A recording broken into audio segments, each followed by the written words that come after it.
Kami dari kelompok 3 akan menjelaskan tentang konsep pengelolaan bank syariah.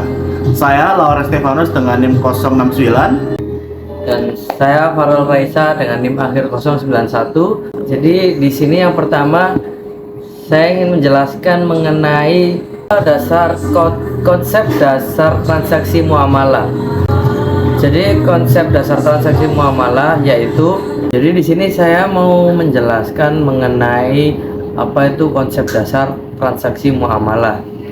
Jadi dalam hukum Islam, konsep dasar transaksi muamalah yaitu membangun interaksi dan transaksi antara dua belah pihak atau lebih dengan ruang lingkup yang meliputi pelaksanaan transaksi dan bentuk transaksi.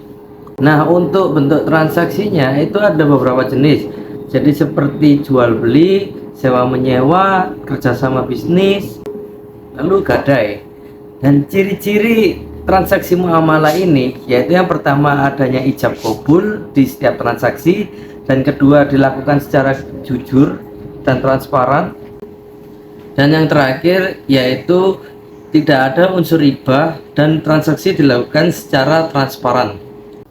Dan yang kedua, saya ingin menjelaskan materi yang mengenai prinsip muamalah, yaitu prinsip muamalah adalah yaitu aturan main atau yang biasa disebut dengan kata lain yaitu kita yang mendasari operasional bank.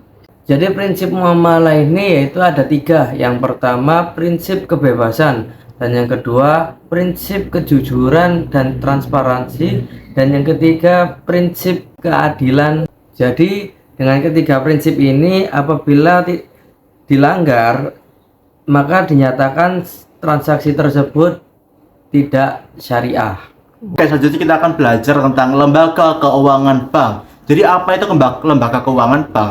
Lembaga keuangan bank adalah sebuah badan yang mereka memiliki kewenangan untuk menghimpun dana dari masyarakat lalu akan disebarkan kembali ke masyarakat untuk meningkatkan taraf kehidupan. Hal ini sesuai dengan Undang-Undang Nomor 10 Tahun 1998 yang berbunyi bahwa bank adalah badan yang memiliki kewenangan untuk menghimpun dana dari masyarakat lalu akan disebarkan kembali ke masyarakat dalam niatan meningkatkan taraf kehidupan. Selanjutnya kita akan belajar tentang lembaga non-bank. Lembaga non-bank adalah badan usaha yang secara langsung ataupun tidak mereka memiliki wewenang untuk menghimpun dana dari masyarakat lalu akan menyalurkan kembali dalam bentuk menerbitkan kertas berharga.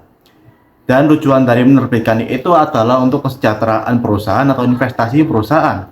Ada juga beberapa contoh dari lembaga non-bank ini. Yang pertama ada asuransi, yang kedua ada pasar uang atau pasar modal, yang ketiga itu pembayaran infrastruktur atau disebut juga dengan obligasi, dan yang terakhir adalah kredit perusahaan. Nah, selanjutnya kita akan belajar tentang sejarah riba. Riba sudah ada sejak tahun 3000 sebelum Masehi. Pada masa itu, perak dan juga emas masih menjadi praktik jual beli atau alat pertukaran. Yang dimana konsep riba ini sudah dilarang di beberapa negara. Bahkan di dalam kitab suci tertulis pada surat perjanjian lama Alkitab bahwa dilarangnya riba ini karena bersifat eksploitasi. Bahkan dalam Islam, Nabi Muhammad SAW juga menjelaskan bahwa riba itu sifatnya merugikan dan eksploitasi. Jadi sebaiknya dihindari dalam transaksi ekonomi. Jadi yang terakhir saya ingin menjelaskan yaitu perbedaan antara riba dan bunga. Bunga yaitu bisa dikatakan sama dengan riba. Jadi riba secara pengertian riba adalah tambahan dalam transaksi pinjam meminjam yang dianggap tidak adil. Lalu untuk bunga secara pengertian, bunga adalah tambahan biaya atau imbalan atas penggunaan uang tersebut.